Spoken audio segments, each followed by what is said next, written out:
ବଢିବ ତମକୁ ନା ଶୋଷ କରୁଛି ତମେ କଣ ପିଉଛ ଯାଇକି ପାଣି ହଁ ଏବେ ନଙ୍କର ମୋର ବି ଇଚ୍ଛା ହବ ଥଣ୍ଡା ଜିନିଷ ବେଶୀ କଣ ପିଇବେ ସରବତ ଥଣ୍ଡା ଲସି ତ ପିଉଛି ନାଇଁ ଏବେ ଖରା ଦିନ ଆସିଲେ ତମେ ଲସି ଦୋକାନ ଭଲ ଲସି ଦୋକାନ ଯାଇପାରିବ ନା ଶଙ୍କର ଲସି ହଉ ମାଟି ଖାଲି କଣ ଆଇ ଆମେ ଖାଲି ପାଣି ପିଉଛୁ ଆଉ ପଶୁ ପକ୍ଷୀ କେମିତି ପିଉନାହାନ୍ତି ପିଉଛନ୍ତି ଗଛ ଲତା ବି ପିଉଛନ୍ତି ଗଛ ଲତା କେମିତି ପିଉଛନ୍ତି ଆମର ମାଟି ଅଛି ଆମେ ପିଇଦେଲୁ ପଶୁ ପକ୍ଷୀ କଣ ମାଟି ତଳୁ ହଁ ତା ମାଧ୍ୟମରେ ଆଣୁଛନ୍ତି ଚେର ମାଧ୍ୟମରେ ଜଳ ଆଣିକି ତାଙ୍କର ରୋଷେଇ କରୁଛନ୍ତି ପାଣି ବି ପିଉଛନ୍ତି ହେଲା ସେମିତି କଣ ହଉଛି ଗଛ ଲତା ଆମର କଣ ହଉଛି ଠିକ ଅଛି ପାଣି ଖାଲି ଆମେ ପିଉଛୁ ଆଉ ସବୁ କାମ ବ୍ୟବହାର ହଉନି ରୋଷେଇ କଲେ ବାସନ ମାଜିଲୁ ପ୍ଲେଟ୍ ସଫା କଲୁ ଗଛ ପାଣି ଦେଲୁ ଦାନ୍ତ ଘଷିଲୁ ହଁ ଏଇ ସବୁ କାମ କଣ ହୁଏ ଜଳ ଆମର ଆମର ଯଦି ଆମ ପୁରା ଗଛ ଆଣି ଲଗେଇଦେବି ମୁଁ ତାକୁ ସପ୍ତାହ ପରେ ପାଣି ଦେବି ଗଛ କାହିଁ ଛାଉଣି ପଡିଯିବ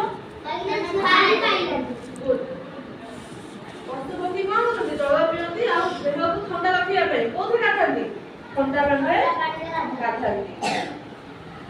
ଆମେ ଯୋଉ ପାଣି ପିଉଛୁ କାହିଁକି ପିଉଛୁ ଆମର ଖାଦ୍ୟ ହଜମ ହବା ପାଇଁ ଖାଦ୍ୟ ହଜମ ହବ ତ ନା ହବନି ଖାଇଲା ପାଣି ପିଉଛୁ ନା ପିଉନା କୋଉ ପାଇଁ ପିଉଛୁ ଖାଦ୍ୟ ହଜମ ହବ ଜଳ ଆମର କୋଉଠୁ ଆମେ ପାଉ କୋଉଠୁ ପାଉ ପୋଖରୀରୁ ପାଉ ନଳକୂପରୁ ପାଉ ଝରଣାରୁ ପାଉ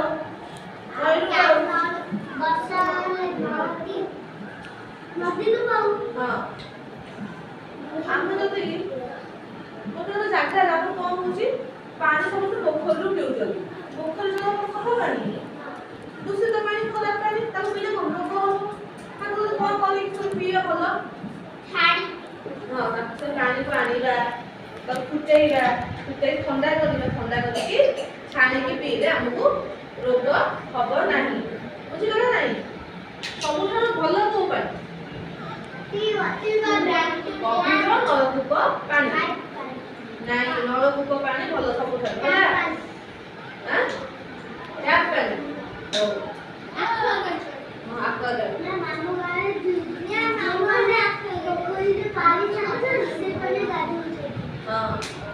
ଶୁଣ